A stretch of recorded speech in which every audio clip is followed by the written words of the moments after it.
Assalamualaikum warahmatullahi wabarakatuh. Waalaikumsalam warahmatullahi wabarakatuh. Oke, insya Allah pada malam hari ini kita akan bahas bagaimana cara menghitung kebutuhan cairan yang gampang. Oke. Karena di dalam soal UKOM, khususnya pada KGD, KIB, dan KADIP, bakal muncul nih soal-soal tentang cairan, kebutuhan cairan dengan faktor tetesnya. Mungkin seperti Mbak Catherine udah lihat nih untuk cara menghitung kebutuhan cairan. Mbak Catherine bilang lagi ya. Oke, kalau malam hari ini kita nggak memerlukan buku SIKI atau SDKI, yang penting buku tulis bisa, yang penting bisa buat ngitung deh. Oke, sekilas info tentang cairan. Cairan dalam tubuh manusia itu sekitar 60%, bukan 90%. Ini yang terbaru, data terbaru. Dalam tubuh manusia juga ada 11 macam cairan dalam tubuh kita. Nah, yang kita tahu kan hanya satu macam cairan, ternyata ada 11. Oke, dalam kebutuhan hidup pada pria dewasa itu sekitar 8 sampai 10 gelas untuk pria dewasa. Sedangkan untuk pada wanita ada 7 sampai 9 gelas, serta pada anak-anak 5 sampai 7 gelas. Ini sumber dari Aqua Danone kalau untuk kebutuhan minum. Ini kembali lagi pada AKG nantinya. Mas Wahyu, maaf, cairan dalam tubuh manusia itu 60 bukan 80. Ini kalau saya ngambil dari jurnal sekitar 60 tadi, ada 60%. Terbaru itu ya. Iya, terbaru. Oke, nanti bisa di cross check kembali. Kalau saya ngambil dari jurnal, kalau yang kebutuhan minum saya ngambil dari Danone Aqua.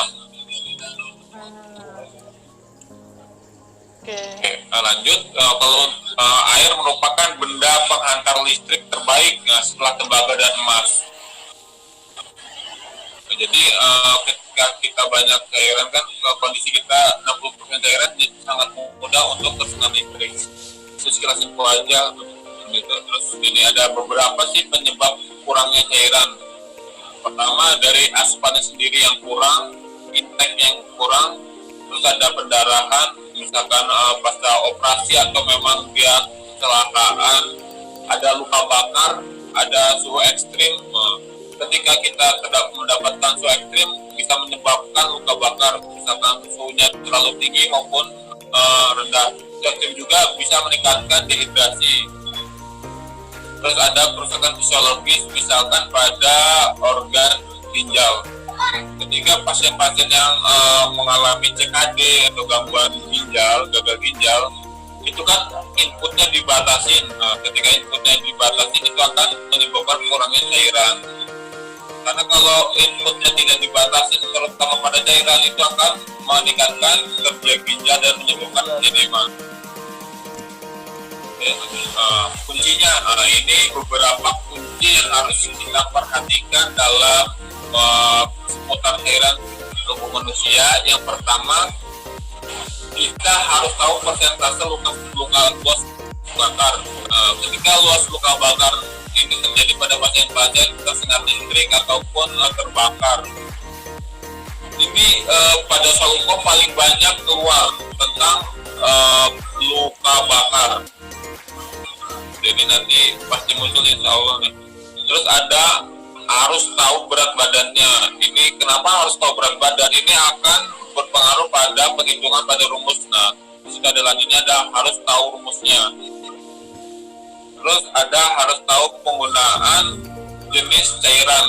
Karena di dalam jenis cairan ada banyak nih, ada kristaloid, ada koloid, nanti bisa kita bahas ke depannya. Ada harus tahu penggunaan tipe infuset.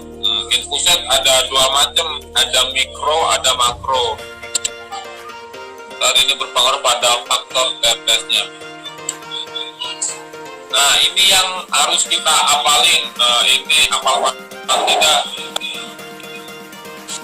Ini pada dewasa, adult, sama child. Ini untuk anak kecil atau balita. Ini pada seluruh kepala bagian front and back, ke depan dan belakang itu nilainya 9% apabila terdapat luka bakar di bagian wajah atau kepala. Ini nilainya 9%. Terus di sini ada dada, dada 18% apabila seluruh bagian dada yang bagian depan ini dan abdomen. Ketika luka bakar hanya di dada itu hanya nilainya separuhnya atau setengahnya. Oke. Terus di sini ada lengan bagian kiri dan bagian kanan. Nilainya 9% per 9%. Terus ada perineum. Perineum itu di daerah genitalia. Nilainya hanya 1%. Tapi kalau perineum yang kerasa rasanya 100%. Oke, langsung lari ke bagian ekstremitas bawah. Kalau untuk right leg atau bagian kanan 18 sama kiri juga 18. Ya udah kamu ngapalin, Dek. Oke, selanjutnya pada anak kecil ada perbedaan nilai. Kalau untuk organ atau luasnya itu sama aja. Bedanya nilainya di sini kalau kita untuk dewasa untuk kepala itu 9%, sedangkan anak 18%. Untuk cheese juga sama, yang berbeda pada ekstremitas bagian bawah. Kalau pada dewasa 18%, di anak-anak hanya 13,5. Makanya di sini di bagian kepala dia bertambah 18%. Ini untuk lengan bagian atas dan kanan kiri 9%, perineum tetap 1%. Untuk luas luka bakar. Jadi ini harus hafal nih, jangan sampai lupa, karena ini harus hafal mati. Salah satu yang kita hitung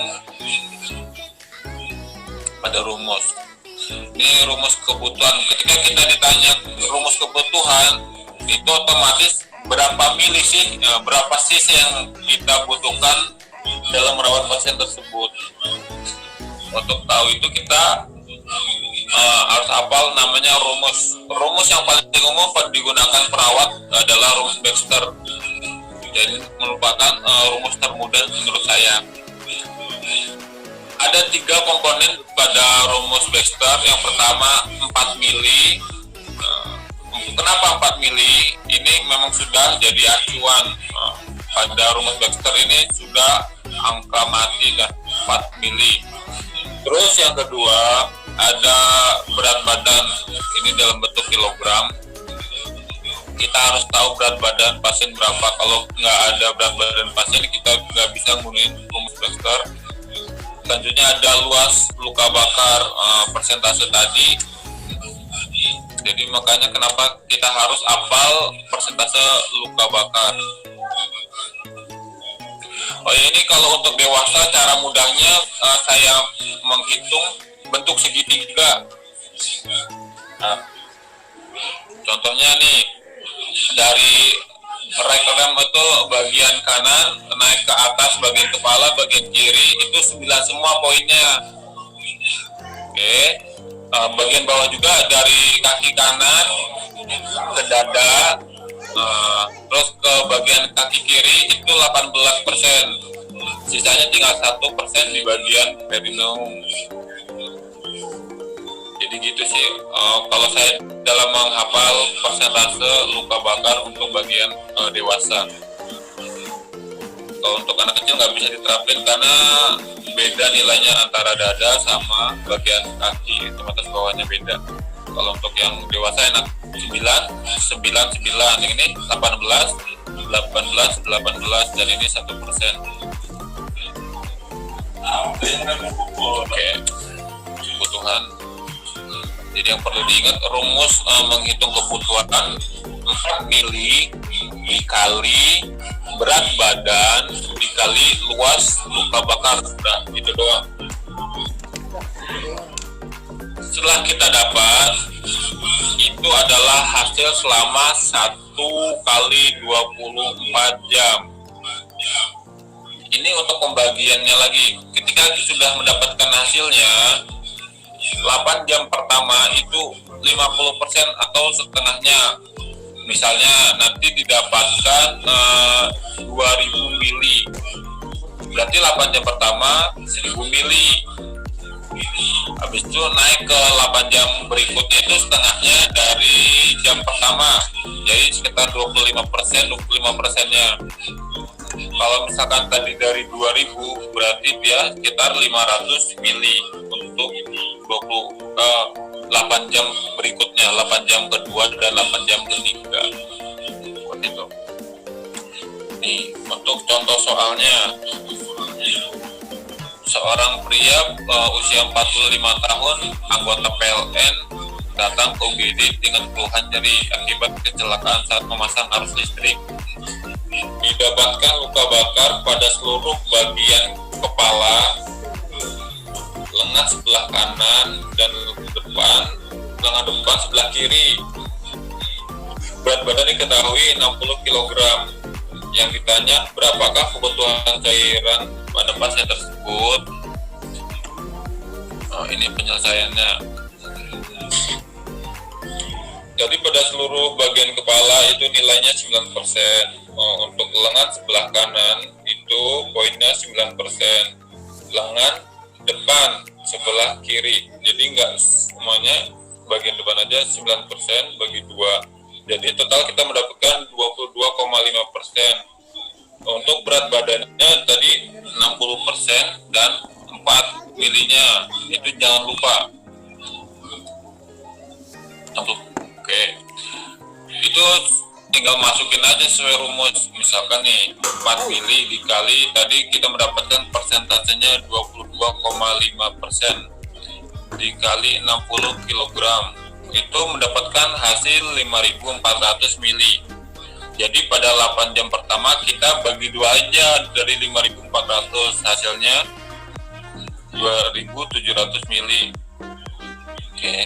Habis ketika 2.700 mili di 8 jam kedua berarti dari jam 9 ke 18 itu nilainya setengah dari 8 jam pertama. Pada 19 jam sampai ke 24 jam itu nilainya 1.350 mili. Itu untuk kebutuhannya. Oke. Sekarang kita cari faktor tetesnya. Kita dapatkan misalkan pada 8 jam pertama 2.700 mili. Terus berapa tetes sih biar dapat 2.700 mili? Oke. Ini faktor tetes yang perlu kita ketahui. Apabila di situ terdapat makro 1 cc-nya itu sama dengan 20 tetes. Oke. Kalau untuk mikro 1 cc-nya 60 tetes. Dan 1 kolf, kalau ada bahasa 1 kolf itu 500 cc. 1 kolf itu satu botol. Misalkan contohnya sini ada RL atau rinyl laktat. Di sini ada yang tahu penggunaan makro dan mikro buat apa? Belum. Oke. Makro itu biasanya pada pasien-pasien dewasa, sedangkan mikro itu untuk anak kecil. Tapi bisa juga dewasa yang menggunakan mikro itu biasanya pada perintah khusus. Misalkan pada pasien-pasien CKD dengan perintah penggunaan mikro, dia biasanya pakai yang kecil karena untuk 1 cc-nya dibutuhkan 60 tetes. Seperti itu. Kalau rumusan tetesnya gampang. Pertama kita harus tahu kebutuhannya. Kebutuhannya tadi yang rumus Baxter itu dikali faktor tetes. Faktor tetes yang ini. Kalau makro 20, kalau mikro 60. Harus ingat juga nih, makro 20, mikro 60. Itu faktor tetes. Habis itu dibagi dalam waktu menit. Kalau mau kita pakai menit. Kalau perintah soalnya dalam bentuk jam, kita dalam bentuk jam dikali 60 biasanya menit kali 60 karena 1 jam 60 menit. Jadi kalau ketika ditanya berapa rumusan tetes input, itu berarti kita harus nyari namanya TPM, tetes per menit. Itu singkatan-singkatan yang biasa muncul pada soal hukum TPM tetes per menit. Ketika langsung ada perintahnya berapakah TPM, itu berarti faktor tetes. Kalau ditanya TPM-nya, biasanya pada soal itu sudah diketahui kebutuhan cairannya berapa, jadi kita tinggal menghitung berapa tetes per menitnya. Nih contoh soalnya. Seorang wanita usia 25 tahun memiliki kebutuhan cairan 500 mili. Oke, 500 cc. Itu menggunakan cairan RL yang harus dimasukkan dalam waktu 8 jam. Berapakah faktor tetes? Faktor tetes nih berarti kita harus taruh TPM-nya yang harus perawat lakukan. Yang diberikan dalam bentuk menit. Oke. Ini penyelesaiannya gampang, kata saya tadi, kebutuhannya 500 mili. Yes. Habis itu faktor tetesnya 20. Kenapa penyelesaiannya faktor tetesnya 20? Ada yang tahu?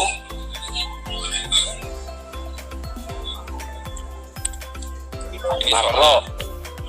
Ya betul, karena kita pakai yang makro karena kita tahu usia wanita 25 tahun.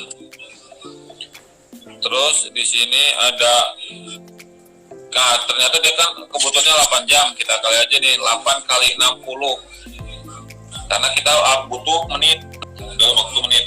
8 kali 60 hasilnya 480 untuk mili, 500 mili kali 20 hasilnya 10.000. Jadi 10.000 dibagi 480 hasilnya 20,83. Cairan kalau misalkan dia komanya lebih dari 5, kita naikin ke atasnya 1, bisa jadi 21 tetes per menit. Itu. Jadi bisa 20 sampai 21. Oke. Sampai sini ada yang mau ditanyakan tentang dua nih. Faktor Ada. tetes kebutuhan. Ulang, Yang mana min? Bisa diulang mas, bentar, diulang. Bagian yang mana Bu? Tadi kan usia wanita 20 tahun, kemudian apa tadi soalnya? Ulang sebentar. Oke, dia kebutuhan cairan udah dapat datanya, kebutuhan cairan di 500 mili atau 500 cc. Oke. Cairannya RL yang harus dimasukkan pada 8 jam. Pertanyaannya, berapakah faktor tetes yang harus diberikan dalam bentuk menit?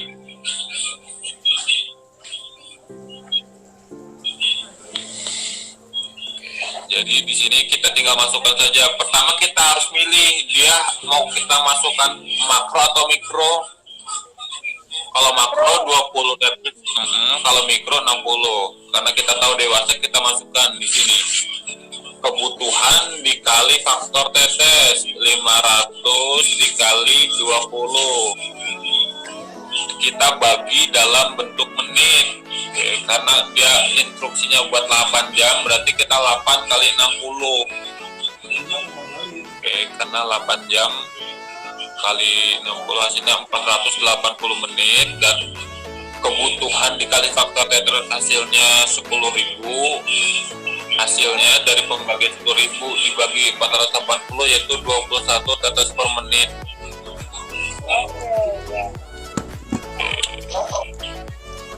Gimana Bu Enda?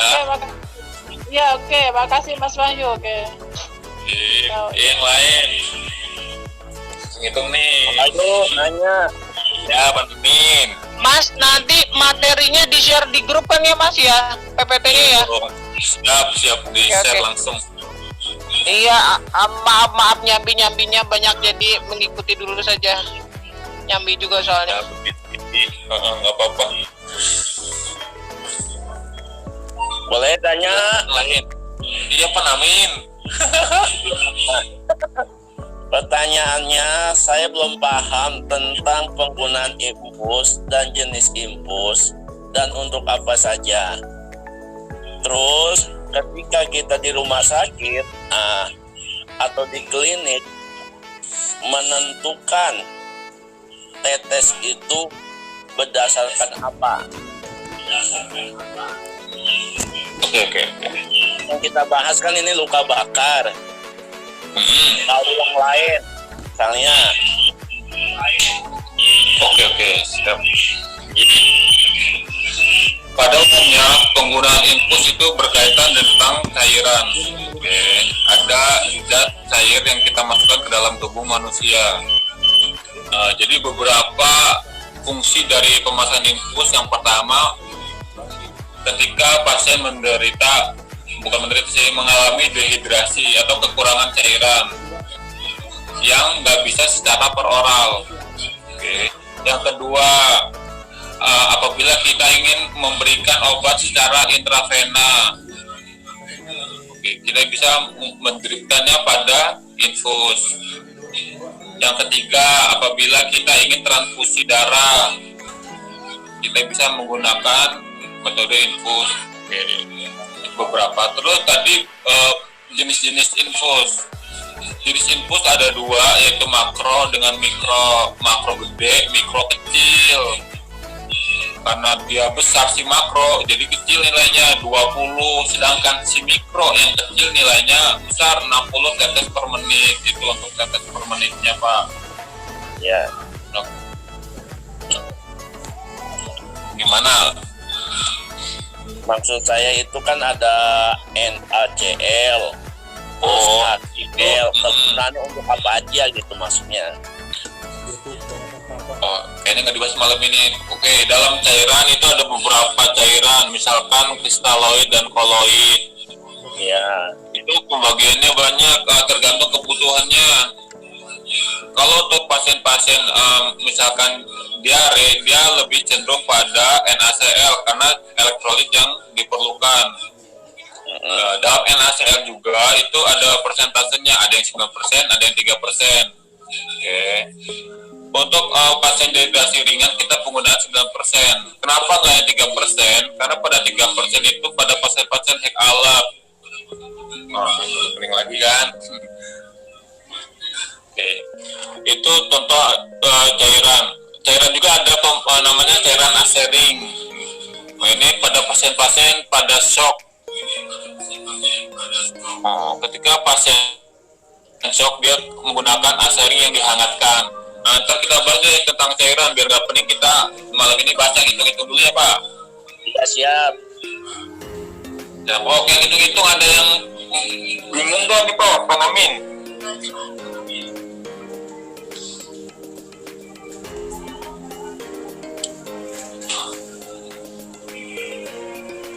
Masih bingung. Kalau di lapangan bagaimana kejadiannya? Ya, kalau di lapangan kejadiannya pertama, misalkan dia punya luka bakar atau ada pendarahan, kita hitung aja di situ. Misalkan dadanya ini kena sampai perut enggak? Misalkan cuma dadanya doang, berarti 9%. Lihat mukanya ada luka atau 18. 18 kalau dada, 18 kalau itu sampai abdomen tadi ya. Dan kita perjelas deh. Akunya ini karena banyak soal yang menjebak di situ memang. Nih. Tes itu 18 nih dari dada sampai ke abdominal atau sampai ke perut. Oke. Nih. Luka bakar tuh maksudnya tanda merah atau emang ini luka bakar beneran? Atau ada iritasi Luka kulit? bakar bisa tadi karena kecelakaan tadi, bisa memang karena tersengat listrik. Oh, itu seperti itu. Ini yang dibahas luka bakar beneran kan, Mas Wahyu, yang pernah di kelas itu loh, Pak Ruli. Kan kita pernah bahas juga tuh di kelas. Udah pernah dapet di kelas yang memang luka bakar beneran kan? Ya, semester 1. Ya, betul. Ini untuk luka bakar, tapi bisa juga kita gunakan misalkan pada pasien yang terdapat pendarahan di bagian mana nih, misalkan di bagian kepala, seluruh kepala berarti 9%. Kita nentuin kebutuhan cairan bisa menggunakan rumus Baxter. Ini kan rumus Baxter pada kepala 9% apabila depan dan belakang. Kalau misalkan pada facial aja atau pada muka wajah, kita berarti separohnya 4,5%. Jadi pada dada juga, misalkan pada dada aja nggak ada sampai dada dan perut, jadi 9%. Kalau perineum jarang setengahnya, biasanya full perineum. 1%.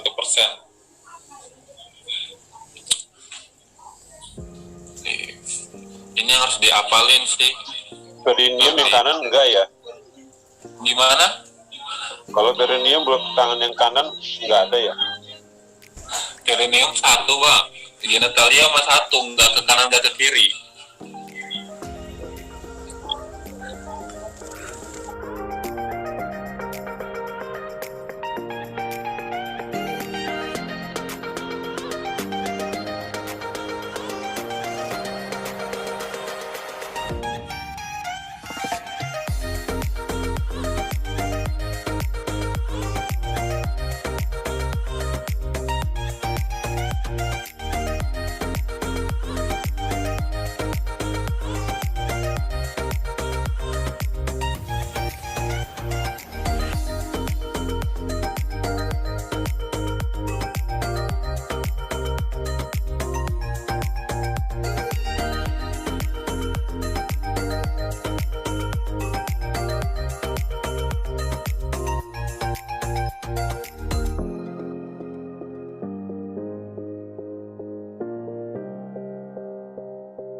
Podcast.